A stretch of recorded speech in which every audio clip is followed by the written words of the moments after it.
Assalamualaikum, halo penonton saluran Makiem semuanya. Di kesempatan hari ini, Mimin akan berbagi kisah baru yang lebih seru lagi nih. Mengisahkan tentang kerjasama tersembunyi ibu mertua dan menantunya. Bahkan sang ibu mertua berkeinginan untuk menggeser posisi anaknya sendiri alias istri sah dari menantunya. Oke, daripada penasaran dan menebak-nebak yang bukan-bukan, mari simak saja video ini sampai selesai. Tapi sebelum mulai ceritanya, mari perkenalkan dengan tokoh utama dalam kisah ini, tapi semua nama akan disamarkan demi privasi. Perkenalkan, namaku Paijan, tapi sering dipanggil Ijan. Usiaku baru 30 tahun, sedangkan istriku Tini berusia 28 tahun. Kami sudah memiliki momongan yang bernama Rizky, baru berusia 7 tahun. Di rumah kami tinggal bersama ibunya istriku alias ibu mertua. Beliau bernama Ririn Ariati, berusia sudah setengah abad lebih, yaitu 58 tahun. Beliau ini sudah ditinggal oleh suaminya, dan aku juga lupa sudah sejak kapan. Ibu mertuaku sendiri adalah wanita yang sangat tangguh. Meski sudah berumur, beliau masih berjualan di pasar.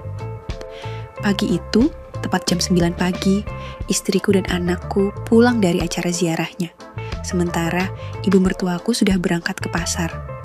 Namun, sebelum ke pasar tadi, Bu Ririn menyempatkan diri untuk keramas, mengingat semalam baru menyelesaikan tugas-tugas mulia tersebut.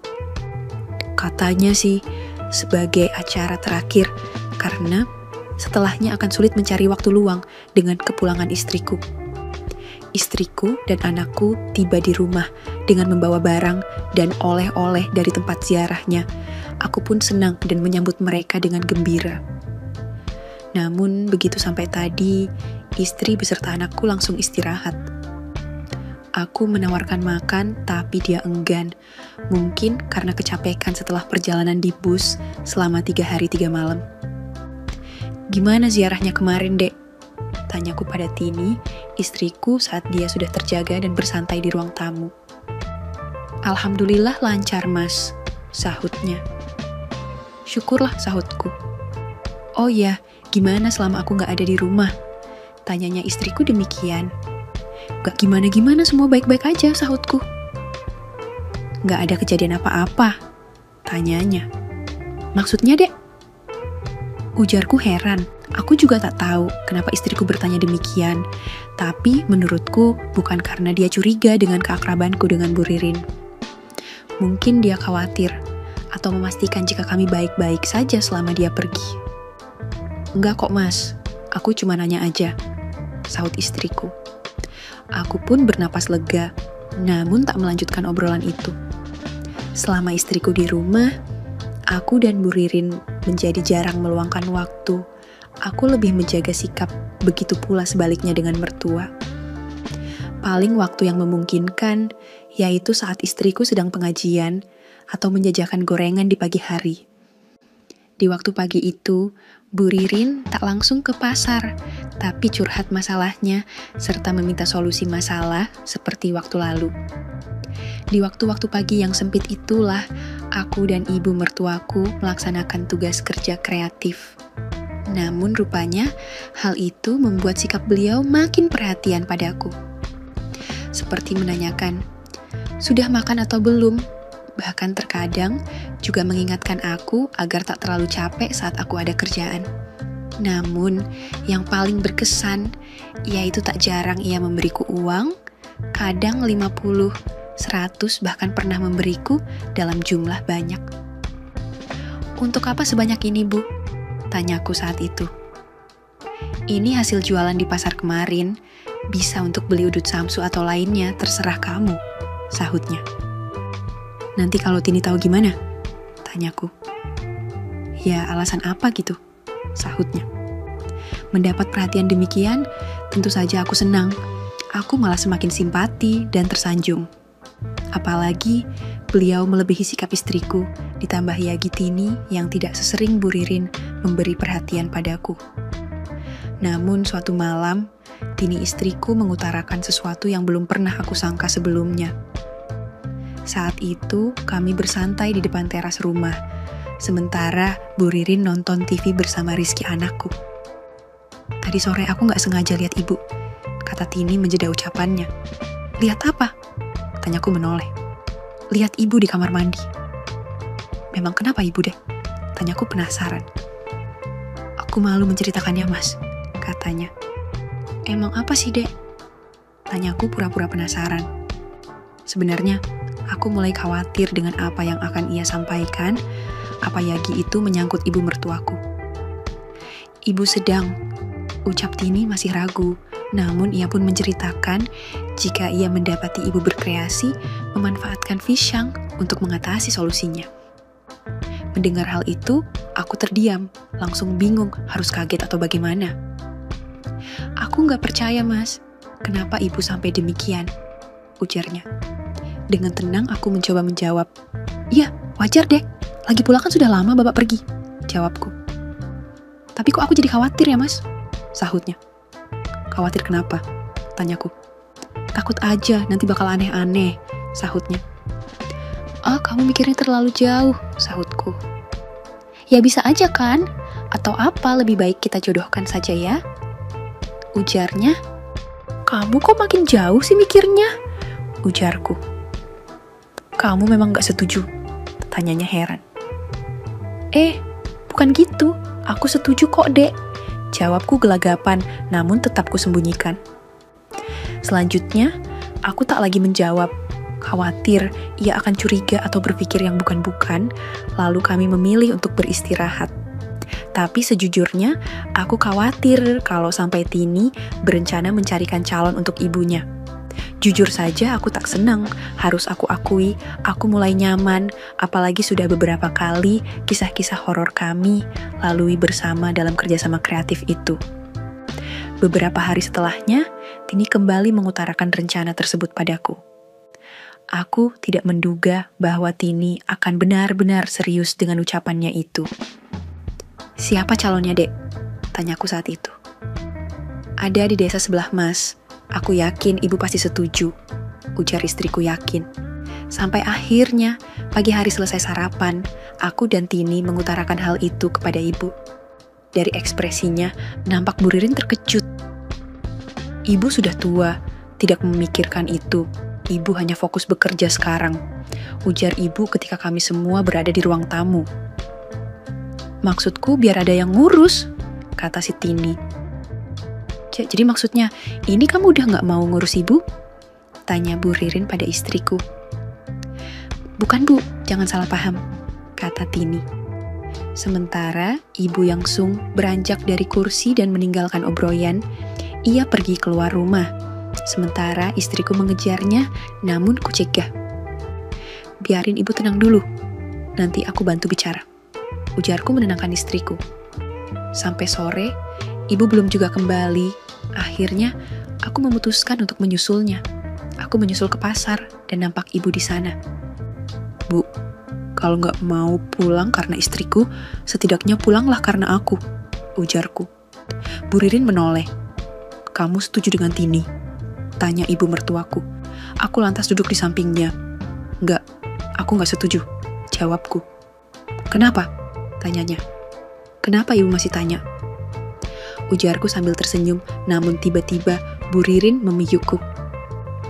Aku sempat berdesir sesaat, namun segera sadar, karena ini bukan situasi yang kondusif.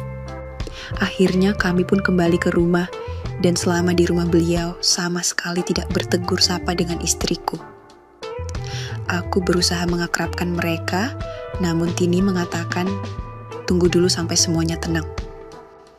Singkat cerita, beberapa hari setelah itu, mendadak istriku sakit dan harus istirahat di rumah. Harusnya, hari itu aku mengantarnya ke pasar untuk membeli kebutuhan selamatan di rumah. Kami memang rutin mengadakan acara selamatan setiap bulan untuk memberkahi rumah dan juga keluargaku. Namun, berhubung istriku sakit dan tak bisa ke pasar, maka ia menyarankan agar ibunya yang berbelanja dengan diantar olehku. Akhirnya kami pun berangkat ke pasar berdua. Kami pergi dengan mengendarai sepeda motor. Dan setelah dari pasar, Bu Ririn tidak langsung pulang. Ia malah memintaku untuk melajukan motor ke arah lain. "Kemana ini, Bu?" tanyaku heran. "Ikut Ibu bentar ya." Jawabnya singkat. Aku mengangguk dan melajukan motor mengikuti petunjuknya. Ternyata Bu Ririn memintaku berhenti di sebuah rumah sederhana. Aku tak tahu nama daerahnya.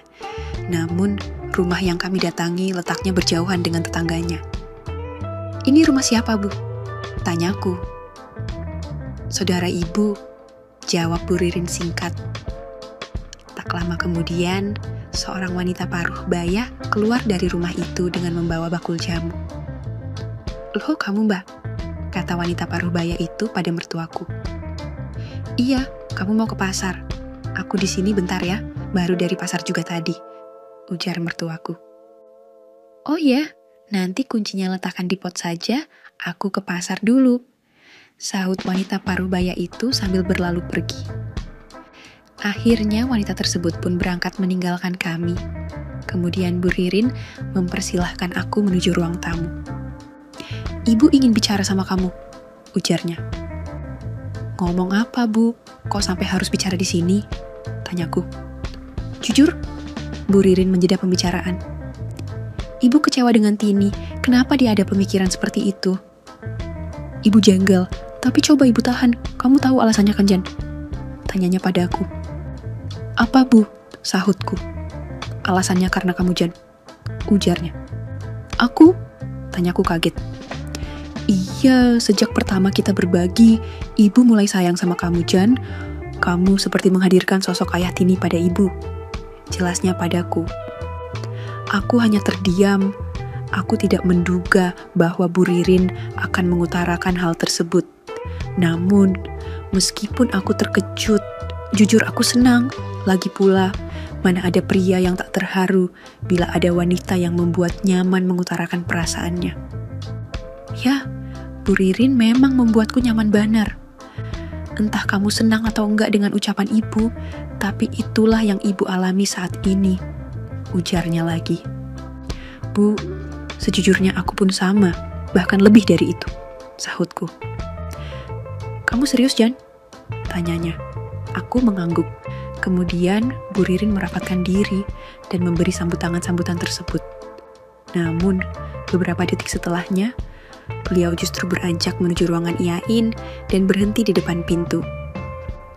Ia menoleh ke arahku yang kala itu terdiam memperhatikannya.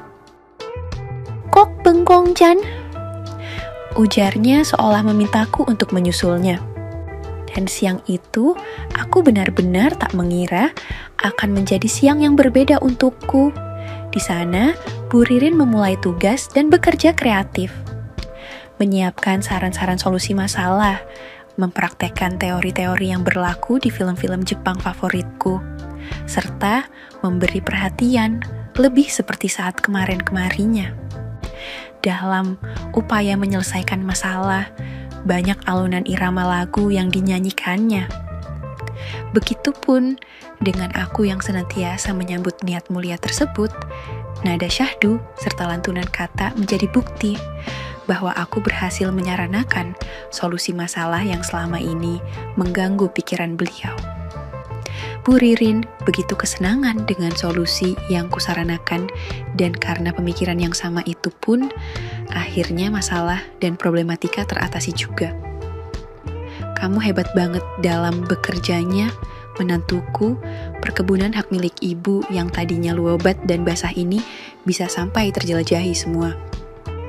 Baru kali ini, kebun peninggalan almarhum ayah bisa sampai sebasah ini, tapi kamu serius dengan perasaanmu kan?" tanya Bu Ririn padaku sesaat sebelum kami pulang. Aku mengangguk. "Kenapa?" tanyaku. "Ibu ingin jadi Tini," sahutnya. Aku kaget. "Mana mungkin, Bu?" sahutku. "Mungkin saja Ibu ada ide, Jan," ujarnya.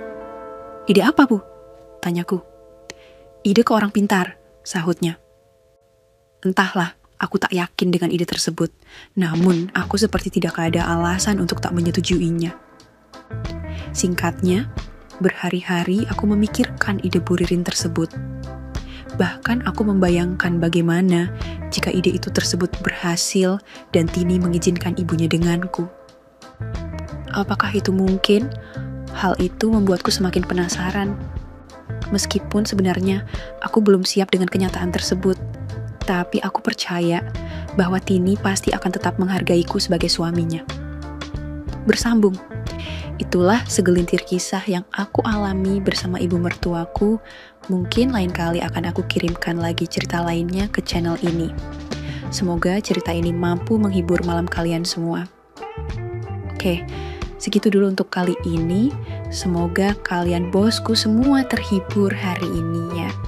Sekali lagi, tidak pernah lupa, Mimin ingin mengingatkan bahwa tidak ada maksud untuk merusak moral. Tapi di sini, kami selaku admin channel Makyem hanya berbagi pengalaman dari viewer saja yang tentu saja tidak untuk ditiru. Terima kasih sudah mau mendengarkan kisah nyata ini. Ambil baiknya dan buang buruknya dari cerita kisah ini. Semoga hal seperti ini tidak terjadi kepada kita semua, bosku. Dan semoga kita semua dilindungi dari mara bahaya. Amin ya rabbal alamin. Terima kasih dan sampai jumpa di cerita selanjutnya. Jangan lupa like, komen, share, dan subscribe. Oh iya, kira-kira kalian semua bosku yang terhormat kepengen kisah-kisah yang seperti apa lagi nih? Tolong berikan komentar-komentar kalian di video ini ya.